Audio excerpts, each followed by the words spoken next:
Greater Good Radio. Connect, learn, heal, and grow.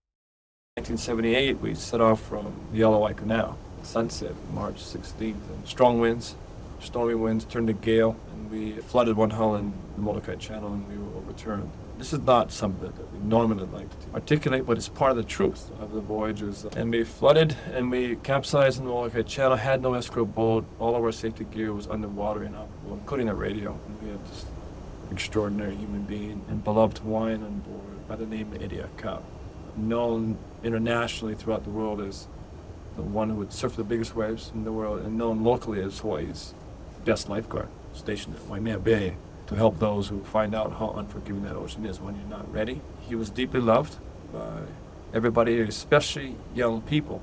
And Eddie had a very strong, powerful need to sail Hōkūleʻa because it was more than just a canoe. It was a symbol of hope. It was a symbol of healing to him.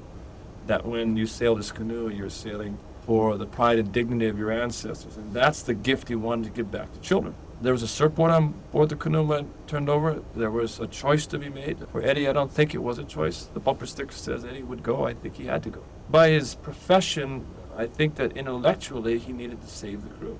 That's what he's trained to do, and he's deeply driven by that. But I think a more powerful drive was the need to save the canoe.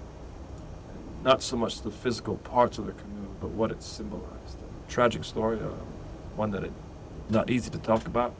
We were rescued the following midnight. It was rough. I mean, the seas are probably 18 feet. Only one hull was above the waterline. Waves would knock you off. You just wonder how many waves can you endure. And not knowing that if anybody knew where we were. We were rescued, and then most know the story. Eddie was not. It was like roughest time in my life. It broke our community in half. One half of the community was saying voyaging, this powerful hope, this powerful symbol.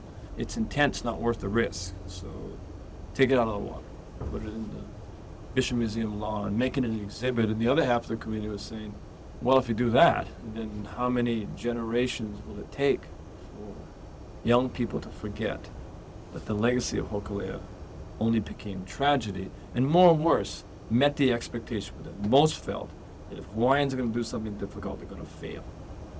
And how deep would that entrench us into the kind of chronic depression that we've been dealing with for a couple hundred years? So we were so traumatized, we were so deeply embedded in guilt, and the worst thing was shame, that none of us could lead.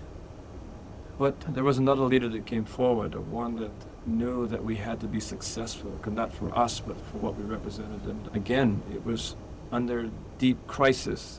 There was those powerful mentors and visionaries and teachers that stepped forward, older people that wouldn't sail in the canoe, but would guide us, navigate us through success. And that was my dad. Those are rough times. I was hiding, shame, powerful force. Go in the ocean daytime, stay by the stars nighttime, all by myself. About 10 days or so after we stopped looking for Eddie, dealing with that reality, my dad, who's been so involved in education and health and social welfare in Hawaii, who had not been involved in voyaging, just kind of let his son go to his own path and support him, knew that Hōkūleʻa had to be successful. He finds me at my house one night in the yard, come in front of me and look at me in the eyes. He came from behind, put his hand on my shoulder, and just basically said, me and Mom had been talking. We know you need to go. He said the most extraordinary thing. He said, we will be there when you let go the lines, and we'll be there when you arrive. But he says, you don't know how to do this.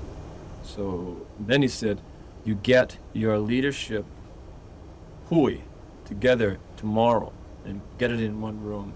I want to talk to you. The reason why my father was so important at that time of enormous crisis was because we needed leadership that had vision. We needed leadership that had the courage and the commitment to get us to where we needed to get. If you resonate with Greater Good Radio, please join our community at www.greatergoodradio.com, where you can get access to exclusive content and offerings. Hope to see you soon.